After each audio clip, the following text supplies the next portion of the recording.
Hi everybody, this is Dan Stolebarger. Welcome to this week's KFIR Middle East update. And it's the week of June 23rd. First things first, make sure you go to our website, holygroundexplorations.com. Access the PDF PowerPoint. It comes with pictures, these different articles that I'm going to be referring to. And so in a sense, it really does accompany this YouTube. So check that out, follow along. Let's jump right into this week's headlines. Russia, the military of Russia says that it may have killed the leader of the Islamic State, Abu Bakr al-Baghdadi.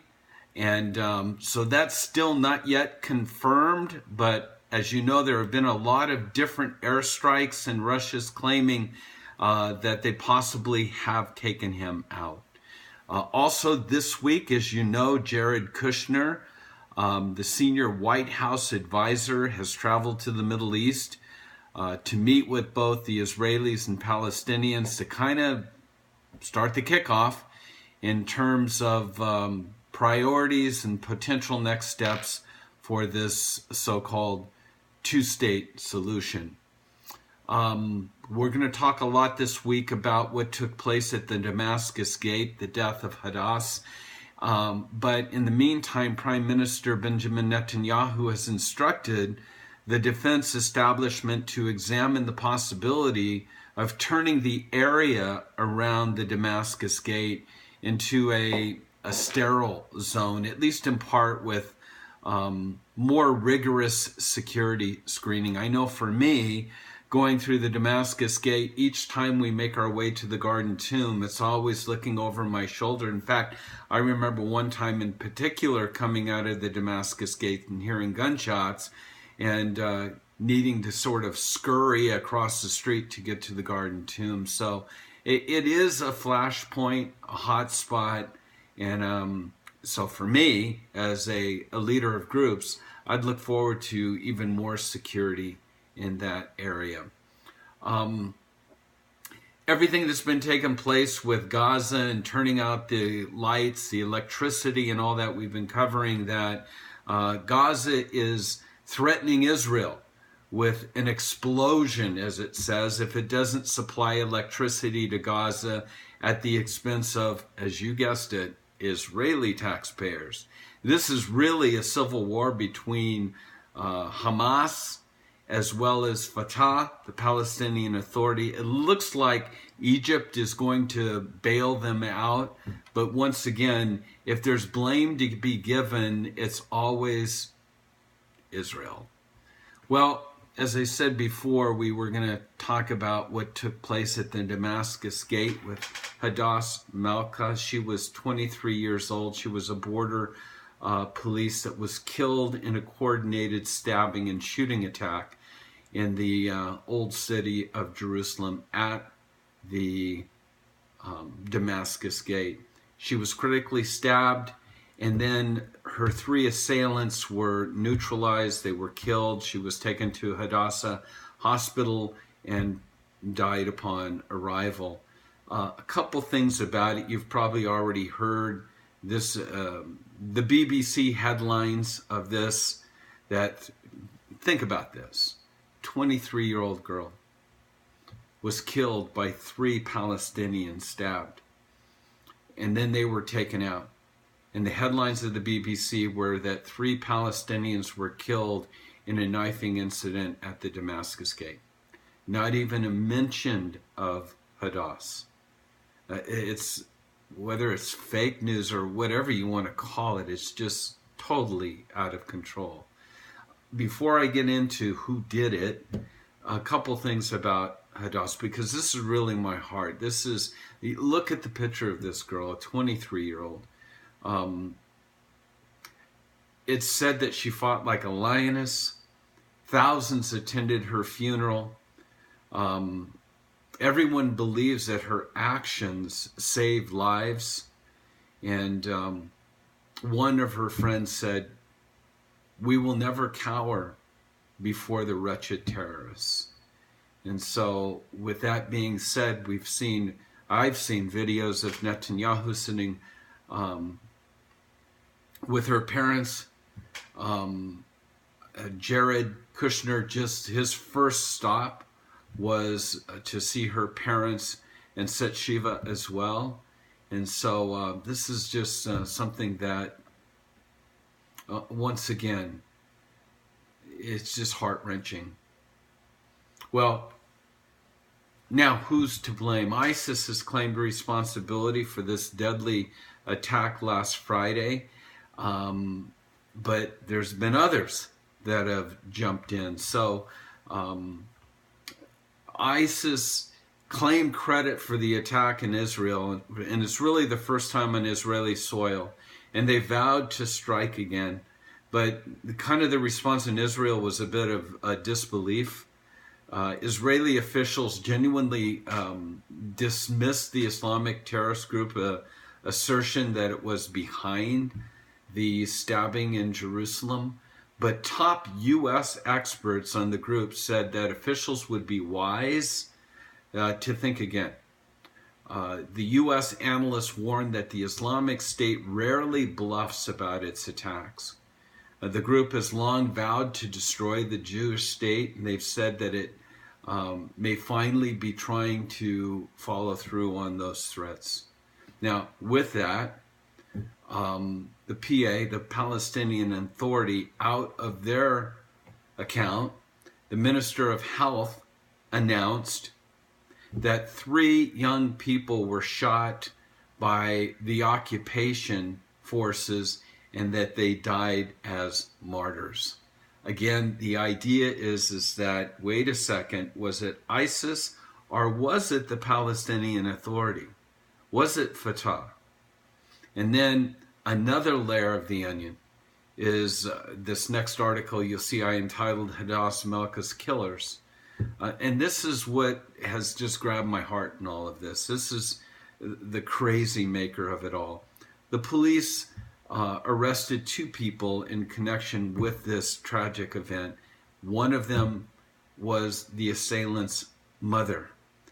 And her response, she is suspected of incitement. You can see her picture here, and you can see their home. And incitement related to lauding and encouraging the martyr, the shaheeds, and calling for the harming of Jews. And so her son was only able to, quote, kill 1. And her quote was, "We will meet in heaven. I'm proud, but I wanted him to kill 20, 50, or 100 of them." That's what she stated after the attack. Let it sink in. This is Israel. And so not only her, but a few others were arrested as well. The person that drove the assailant to the site itself, knowing what was to transpire. So we'll leave that behind. We'll take a look at what's going on with Iran and Israel. As you know, Iran launched some rockets that were effective in hitting ISIS targets in Iran. And then on a side note, the Iranian officials wanted to make sure that Israel understood that Israel, was really their chief enemy. And after seeing the impact of these rockets on ISIS, that they should tread very carefully. I hope you get the message, they said, as those missiles were sent. Well, Netanyahu's not going to take that lying down by any means, or is he going to cower in any way? And so his comments were, don't threaten us. Our security forces are constantly monitoring everything that's going on in Iran and their activities, their sophisticated weapon systems, what they give to Hezbollah, etc. And then he says, I have one thing to say to Iran. Don't threaten Israel. So stay tuned. This ain't over yet.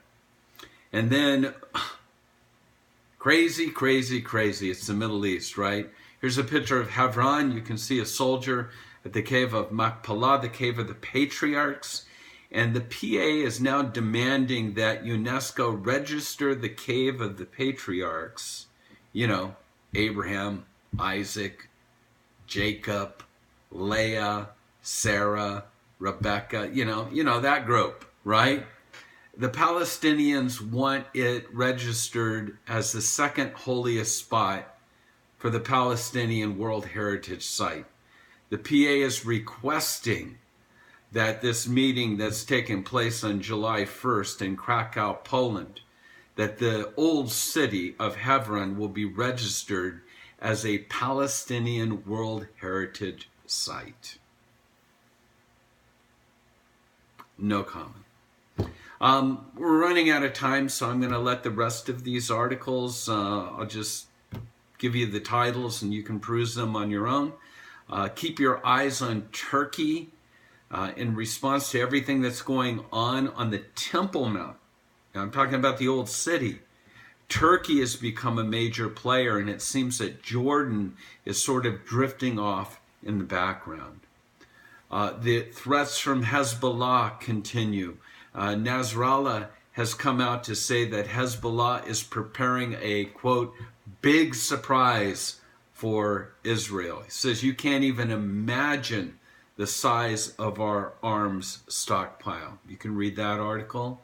One of the things I do want to comment on is a caution.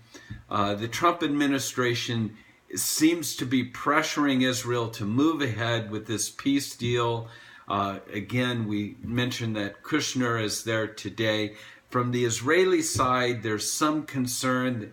This is from one of the MKs, Moshe Kalan. He says, there's a mounting American pressure to advance a deal. He says, something has happened. The American government feels that it can reach an agreement, maybe because of the good ties with the Israeli government, but we need to proceed with caution. And the one thing he goes on to say that I agree with 100% is the one thing you shouldn't do is to excite beyond realistic expectations, because when those expectations are disappointed, they have consequences. Whether it's in the West Bank, whether it's in the old streets of the old city of Jerusalem or Gaza, there are consequences to this disappointment. And so with all that being said, we're keeping our eyes on what's transpiring with Kushner meeting with both Abbas and Netanyahu, but I hope this is a slow roll in a sense. There's an article about the NFL Hall of Famers. I love the comments by some of the guys that I looked up to as a kid, whether it was Joe Montana or Roger Staubach or who else was there? Jerome Bettis. It's pretty amazing, this group that you can see. But one of the things that Staubach said, first time to Israel, that really hit him and still impacts me because I can concur. He says, when I walk around Israel, it feels like everybody here is a part of the same family. The people here are wonderful, says Joe Montana. And then there were others that says, let's face it, Israel's the center of what's happening, and it's good to be here to experience it and see it. And then Jerome Bettis actually said, my wife and I stayed up late last night just talking about our experiences here and how it's really life-changing. And he said the one thing that stands out is that the Israelis seem to have a real love affair with their country. Amen. I agree. That's it. Take a look at the quote of the week from Anne Frank. And then, as you know, we have a trip coming up in November, Off the Beaten Track, or Off the Beaten Path, November 12th through the 20th. We're looking for signups. It's going to be an amazing time. So if you're interested, please let us know because we've got to make the on-ground arrangements. With that, let me wish you all Shabbat, Shalom. God bless you, and we'll be back next week. Amen.